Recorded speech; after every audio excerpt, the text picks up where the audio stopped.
Assalamualaikum warahmatullahi wabarakatuh. Perkenalkan, kami dari kelompok 21 yang beranggotakan Rosana Yulia, Dini Agustini, Anissa Dwi Marlina, serta Fahmi Madaniela Zuardi. Di sini kami akan mempresentasikan hasil dari alat yang telah kami buat, yaitu bolpin petir yang memiliki kepanjangan botol pintar pemancar teman tidur. Baik, langsung saja. Latar belakang pembuatan alat ini terdiri dari dua masalah. Yang pertama, masalah sampah di Indonesia dan masalah listrik di Indonesia. Diketahui bahwa di setiap daerah di Indonesia memiliki warung makanan yang menjajakan makanan tanpa terlepas dari sendok dan minuman siap minum. Sendok dan botol yang saat ini digunakan merupakan sendok dan botol yang terbuat dari plastik karena harganya yang terjangkau serta plastik yang lebih efisien untuk dipakai, sehingga semakin banyak limbah yang dihasilkan. Padahal kegiatan mendaur ulang plastik masih sangat minim. Pada tahun 2008, produksi sampah plastik untuk kemasan mencapai 925.000 ton. Tak salah jika Indonesia menduduki peringkat kedua sebagai negara penyumbang sampah plastik terbesar di dunia. Sudah diketahui bahwa iptek yang berkembang pesat seiring berkembangnya zaman. Teknologi pun tidak bisa lepas dari namanya listrik. Kebutuhan listrik ini sebagai instalasi rumah tangga semakin meningkat. Pada tahun 2019, data yang diperoleh dari statistik PLN, jumlah energi listrik terjual pada tahun 2019 sebesar 245.518,17 GWh, meningkat 65% dibandingkan tahun sebelumnya.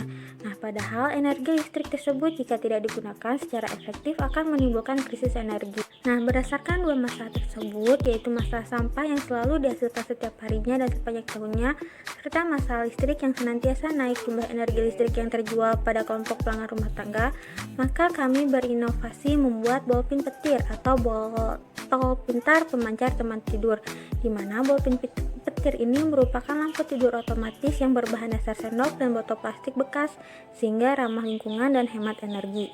Baik, di sini saya akan menjelaskan tentang cara mengoperasikan alat. Untuk mengoperasikan alat, sama saja dengan mengoperasikan lampu tidur pada biasanya, yaitu colokan bolpin petir ke sumber listrik, kemudian lampu akan otomatis menyala jika dalam keadaan gelap gulita atau tidak ada cahaya, dan akan kembali padam ketika sudah terang atau terdapat cahaya. Untuk mengujinya, arahkan cahaya senter ke rangkaian LDR, kemudian lampu akan menjadi gelap atau padam karena terdapat cahaya. Cara kerja alat. Pada cara kerja alat ini, komponen utama yang digunakan yaitu LDR, di mana LDR ini terbuat dari sebuah cakram semikonduktor dengan dua buah elektroda pada permukaannya. Pada cara kerja alat ini terbagi menjadi beberapa bagian. Yang pertama, pada saat gelap, di mana intensitas cahaya mengenai LDR sedikit, sehingga bahan dari cakram LDR menghasilkan elektron bebas dengan jumlah yang relatif kecil, sehingga hanya ada sedikit elektron untuk mengangkut muatan elektrik, yang artinya resistensi kian membesar.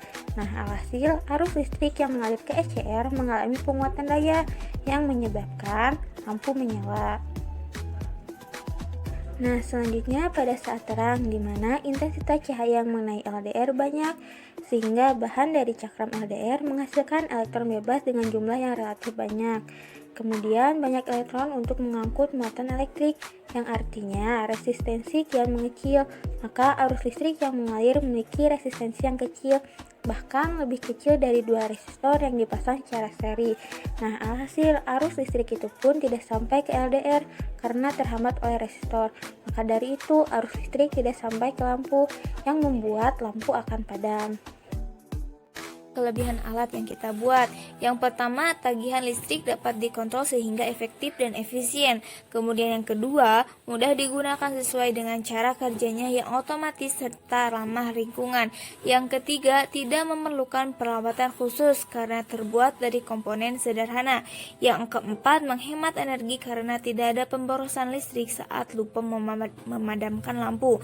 Yang kelima, tidak perlu mengatur waktu agar lampu dapat menyala atau padam otomatis pada alat timer. Kemudian yang keenam, kinerja alat sensor tidak akan mempengaruhi keawetan lampu itu sendiri. Baik, itu saja yang bisa kami sampaikan. Mohon maaf apabila banyak kekurangan. Wassalamualaikum warahmatullahi wabarakatuh.